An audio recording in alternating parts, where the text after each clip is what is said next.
जय हिंद बच्चों, मैं फिजिक्स एचओडी जेएमडीए एकेडमी।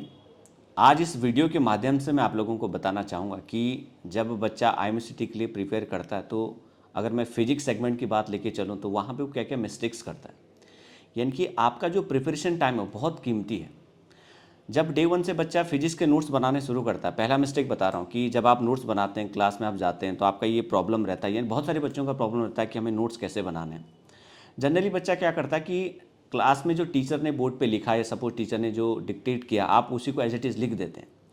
लेकिन आपको क्या करना है, आपको ये करना है कि जो टीचर ने बोला आप उसको पहले परसीव करेंगे, आप उसको समझेंगे अपने वर्ड में, या आपने जो समझा उससे आपने क्या कंटेंट लिया उसको आप कोशिश करें अपने वर्ड में लिखने की। जब आप उसको अपने वर्ड में लिखेंगे तो आपको कॉन्फिडेंस आएगा, वो चीज़ आपके दिमाग में रहेगी भी कि हाँ आपने ये वर्ड लिखा था।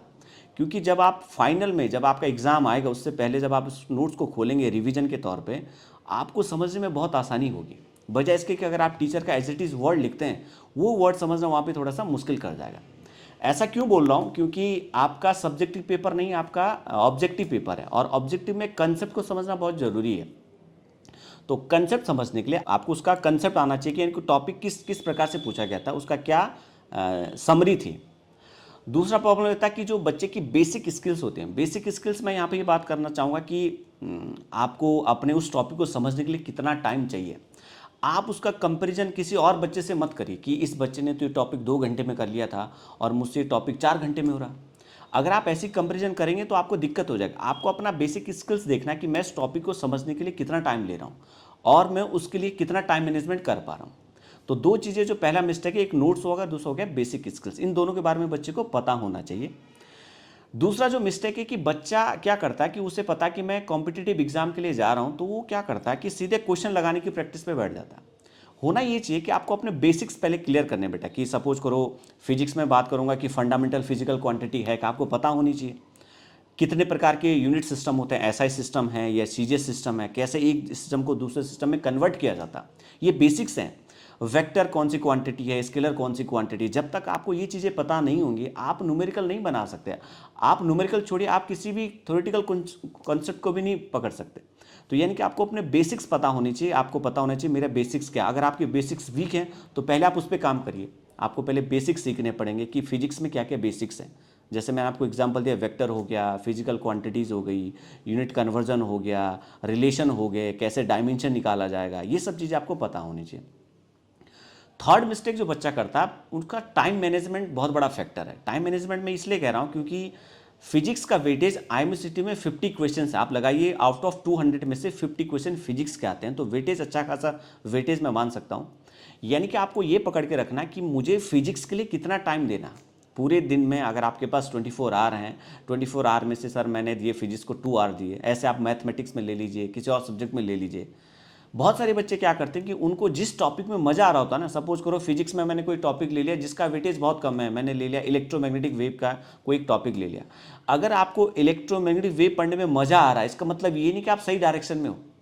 आपको हर चैप्टर का वेटेज के हिसाब से पढ़ना पड़ेगा। यानी कि पहले तो हर चैप्टर का आपको आना चाहिए, उसका क्वालिटेटिव एनालिसिस आना चाहिए। आपको हर चैप्टर का पता होना चाहिए, हाँ फिजिक्स में ये चैप्टर है।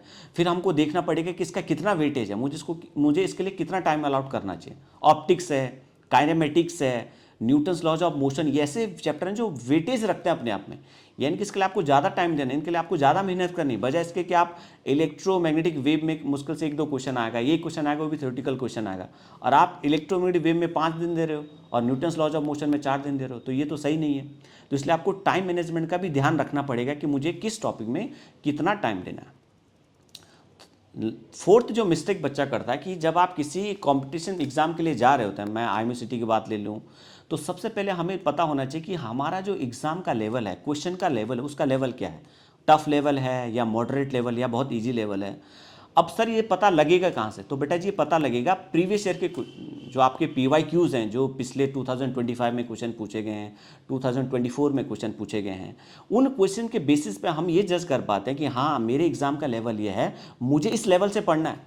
क्योंकि बहुत सारे बच्चे ये गलती करते हैं कि सपोज करो आईएमसीटी का लेवल है कि जैसे आपने एक्स ग्रुप का पेपर दिया होगा या नीट लेवल को इजी क्वेश्चन, ऐसा क्वेश्चन पूछा जाता, और आप प्रिपेयर कर रहे हैं कुछ एक ऐसे एग्जाम के तौर पे जो कि उस लेवल को मैच कर ही नहीं रहा। आप आईआईटी के प्रॉब्लम बना रहे हो, सपोज आप एक बहुत बड़ा न्यूमेरिकल बना रहे हो जो लगभग 2 मिनट में सॉल्व हो रहा, लेकिन आईएमसीटी में ऐसे क्वेश्चन फ्रेम किए जाएंगे जो बनेंगे तो 60 सेकंड में, बस थोड़ा सा ट्रिकी होंगे। तो ये आइडिया आपको लगेगी जब आप पीवाईक्यू बार बार देखेंगे। मैं आपको सलाह देना चाहता हूं कि आप 2025, 2024 के जो पीवाईक्यू हैं वो बार बार देखिए। एक बार देख के आपको आइडिया नहीं लगेगा कि इस प्रकार का क्वेश्चन पूछा गया, वो वीडियो या वो क्वेश्चन पेपर आपको बार बार रीड करना पड़ेगा, तब जाके आप कहीं उस पेपर का पैटर्न समझ पाओगे कि पेपर किस लेवल का पूछा गया था। लास्ट जो मिस्टेक बच्चा करता है कि उसका जो रिवीजन पैटर्न है, यानी कि सपोज करो आपने अपने 4 चैप्टर कंप्लीट कर लिए, अब उसको रिवाइज नहीं करता, वो अगले चैप्टर पे जंप कर जाता, फिर अगले चैप्टर पे जंप कर जाएगा, क्योंकि क्लास में तो चैप्टर बढ़ते जाएंगे। ये जो रिवीजन पैटर्न है कि मुझे कितने चैप्टर के बाद फिर से रिवाइज करना है, ये आपको ध्यान रखना है बेटा जी। जैसे आपका 11th हो गया तो फिर से आप 11th के बार बार मॉक लगाइए। बहुत सारे बच्चे बिना मॉक लगाए निकल जाते हैं पेपर देने, वहाँ पे फिर दिक्कत कर जाते हैं, क्योंकि छोटा मोटा कोई न्यूमेरिकल आ गया, थोड़ा सा ट्विस्ट करके आ गया तो वहाँ फंस जाएगा। इसलिए आपको मॉक की भी बार बार प्रैक्टिस करनी है। अगर आप ऐसे इस प्रकार से तैयारी करते हैं तो डेफिनेटली आपको आईएमसीटी एग्जाम में हेल्प मिलेगी फिजिक्स के पॉइंट ऑफ व्यू से। बने रहिए हमारे साथ। जय हिंद, जय भारत, जय माता दी।